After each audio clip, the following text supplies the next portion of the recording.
This video was brought to you by CuriosityStream. The euro. Depending on who you ask, it was either a stroke of political genius, binding together European nations on a level never seen before, or a huge mistake that cost people their livelihoods following the financial and European debt crises. Regardless of your opinion, just how important the single currency has become is undeniable. More than 20 years old now, 20 member countries make up the largest currency bloc in the world, with the euro the second most widely held international reserve currency after only the US dollar. And well, it seems that South America now wants in on the action, with reports rising out of Brazil and Argentina that they're starting preparations for their own common currency. So in this video, we'll take a look at why South America wants a single currency, what benefits it could bring, and perhaps most importantly, whether it could actually work.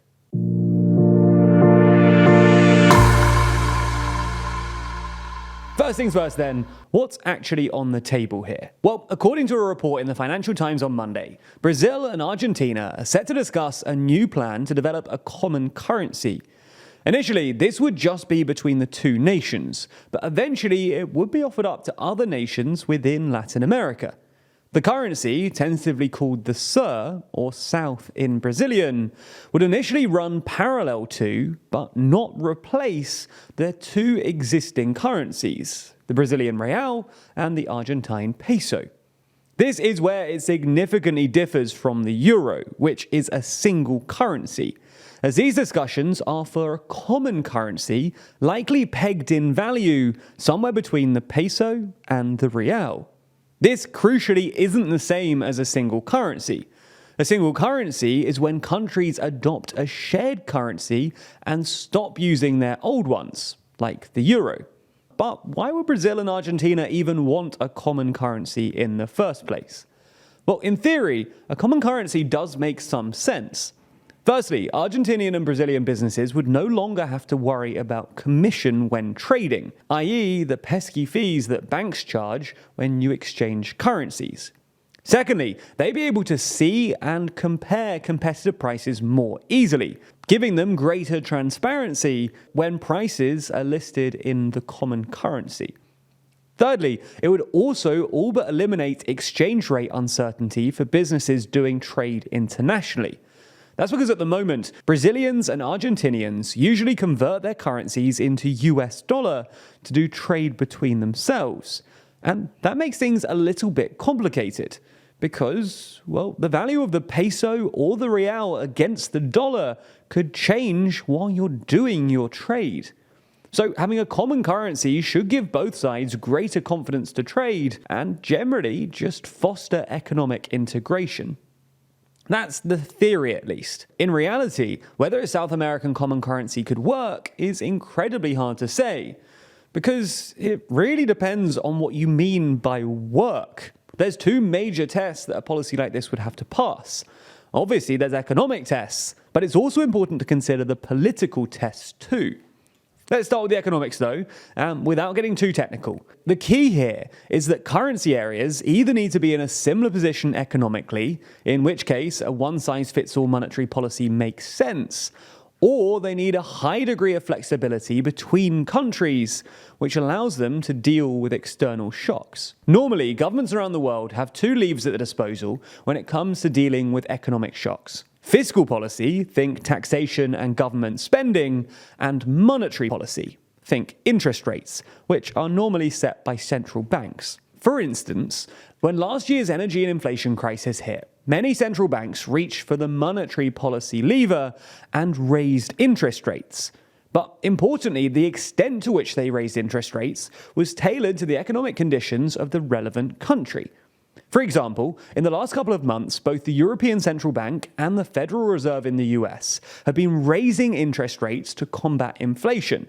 But the Chinese central bank has kept these rates relatively steady because, in part thanks to zero COVID, China's inflation rate is actually pretty low already.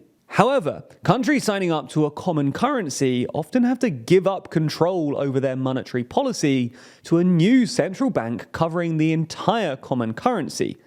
i.e., there'll be a new central bank in place which will set interest rates for the whole region, which raises an issue known as asymmetric shocks. Asymmetric shocks are basically when a financial crisis affects one country more than another.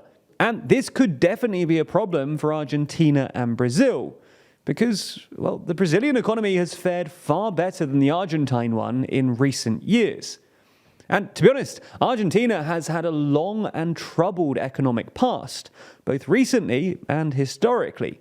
Annual inflation in Argentina is approaching 100%, with the amount of money in circulation having quadrupled in less than 3 years. Added to that, Argentina defaulted on its debt back in 2020, and to this day, they owe more than $40 billion to the IMF from a 2018 bailout. On the other hand, the Brazilian economy has fared relatively well recently, which is one of the reasons that the Argentinian peso has lost 50% of its value against the real in the last year, and 80% of its value against the real since 2016.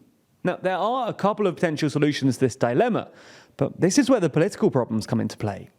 Firstly, Brazil and Argentina could agree to a high degree of labor and capital mobility, which basically means it will be easy for Argentinians and Brazilians to work and invest in each other's countries, which in theory would allow for some sort of readjustment. However, the sight of Argentinians moving their labor and capital out of Argentina into Brazil during a downturn like this wouldn't be easy for Argentinian politicians to stomach. So a successful union might also require a degree of risk sharing. You get the point then. Common currencies are about politics as much as they're about economics. And this might explain why the idea is only really coming to the surface now. Argentina and Brazil have discussed the idea of common currencies on several occasions in the past, but none of those discussions actually ended up delivering fruit, in part because politics usually got in the way. Now, though, the two countries are being governed by left-wing leaders, which means that there's some real momentum building behind this idea, not least because the current Brazilian finance minister actually co-authored an article proposing exactly this idea last year. Nonetheless, history suggests that this isn't likely to happen anytime soon, and ultimately, it will depend on the results of the upcoming Argentinian election, because, well, it's political at the end of the day. If you want to be updated on this story and the upcoming Argentinian election, then you ought to check out the Daily Briefing, where we update you on the 4 most important stories from the last 24 hours. And if you're a Nebula subscriber, you get even more, because you can watch all of our videos ad-free, including the extended version of the Daily Briefing, and exclusive videos which will never come to YouTube. There's also a whole load of other extra TLDR over there. So if you're a big fan of the channel, then it's the best place to watch and support us. If you'd like to sign up, then you can get access to Nebula via the Nebula Curiosity Stream bundle. Curiosity Stream is home to some really interesting documentaries, many of which our audience are sure to enjoy. And the good news is that if you sign up to Curiosity Stream using the link in the description, you'll also get Nebula thrown in for free. That's 2 streaming services for less than $15 a month. The link is down below, and thanks for your support.